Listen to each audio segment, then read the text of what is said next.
Konnichiwa. Kembali lagi dengan Kak Anin. Gimana kabarnya hari ini? Pasti pada sehat dan semangat semua kan? Kali ini kita mau bahas apa ya? Penasaran? Ya, simak videonya.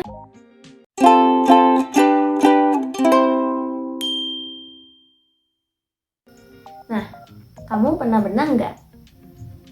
Pasti pernah dong ya. Biasanya kan kita berenang di kolam renang tuh. Pernah nggak kamu melihat kolam yang dalam tapi terlihat dangkal di permukaan? Kok bisa begitu ya? Ada yang tahu alasannya? Ternyata itu ada hubungannya dengan pembiasan cahaya loh. Itu juga yang menyebabkan kita salah mengira kedalaman kolam. Memangnya apa sih pembiasan cahaya itu? Nah, kakak punya pembahasannya nih. Mari kita bahas bareng-bareng. Let's go! First thing first, apa itu pembiasan cahaya? Kedalaman kolam tadi kan ngomongin media air, lalu apa hubungannya sama cahaya? Nah, jadi itu ada hubungannya dengan sifat cahaya yang membuat kolam dalam terlihat dangkal airnya. Kalau dalam ilmu fisika, sifatnya namanya adalah pembiasan cahaya. Jadi, pembiasan cahaya adalah cahaya yang dibelokkan ketika melewati medium yang berbeda. Nah, untuk lebih jelasnya, kamu bisa perhatikan gambar berikut. Ternyata, prasangka tentang kolam yang dangkal itu dikarenakan sifat sinar matahari yang masuk ke kolam akan langsung dibelokkan. Soalnya, hal itu merupakan salah satu peristiwa atau proses pembiasan cahaya.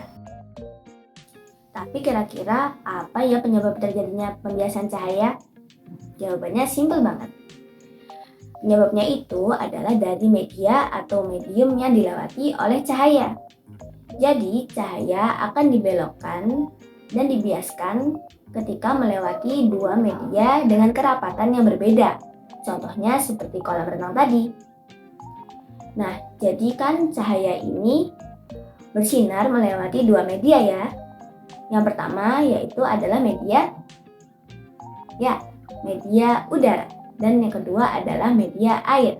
Makanya ketika cahaya masuk ke media kedua yaitu adalah media air, akan terjadi pembelokan atau pembiasan karena media air lebih padat daripada media udara.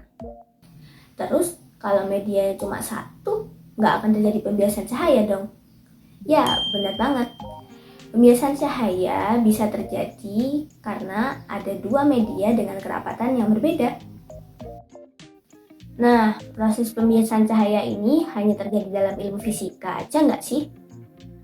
Ini dia fun fact-nya.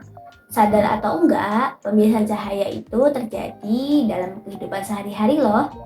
Ayo, kamu tahu nggak contoh peristiwa pembiasan cahaya dalam kehidupan sehari-hari? Nah, kakak mau ajak kamu buat dua eksperimen nih. Siapkan bahan untuk medianya ya. Gampang kok, bahannya pasti ada di rumah kamu. Let's go! Nah, eksperimen pertama kita butuh gelas dengan isi setengah air dan pensil atau pensil warna. Cara melakukan eksperimennya, kita tinggal masukkan saja pensil atau pensil warna ke dalam setengah gelas air ini. Dan yang terjadi adalah, tara! Pensilnya terlihat bengkok kan? Ini terjadi karena adanya pembelokan cahaya karena benda melewati dua medium yang berbeda, yaitu dari medium udara ke medium air yang lebih padat kerapatannya. Sifat cahaya yang lain adalah dapat merambat lurus, namun ketika cahaya melewati dua media yang berbeda, cahaya akan dibelokkan dan terjadilah pembiasan cahaya. Inilah yang menyebabkan pensil terlihat bengkok atau bahkan patah. Dan bagian yang terkena air akan terlihat lebih dangkal. Contoh lainnya, jika kamu akan menombak atau menangkap ikan dengan tombak. Nah, kamu pasti akan sering meleset tuh. Itu karena ikan terlihat lebih dangkal dari sebenarnya. Di eksperimen kedua, kita membutuhkan bahan yaitu kertas bergambar.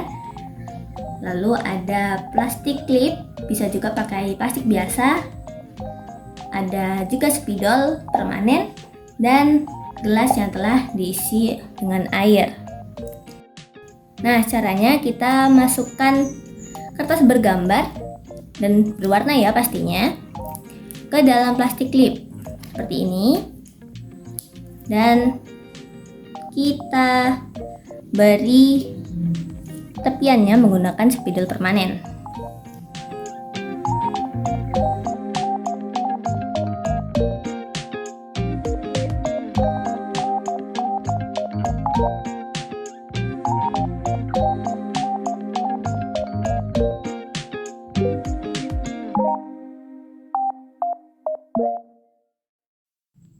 Nah, cara melakukan eksperimen yang kedua adalah dengan memasukkan gambar yang ada dalam plastik ke dalam gelas berisi air.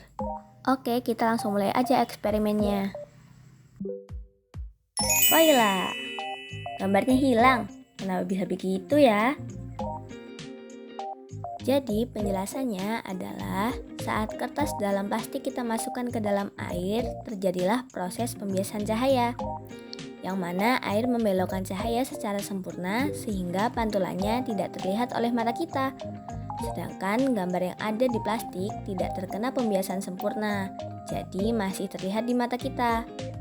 Hal itu terjadi karena area pandang pada gambar di dalam plastik lebih kecil daripada coretan spidol di luar plastik. Nah, nggak susah kan pembahasan materi tentang pembiasan cahaya?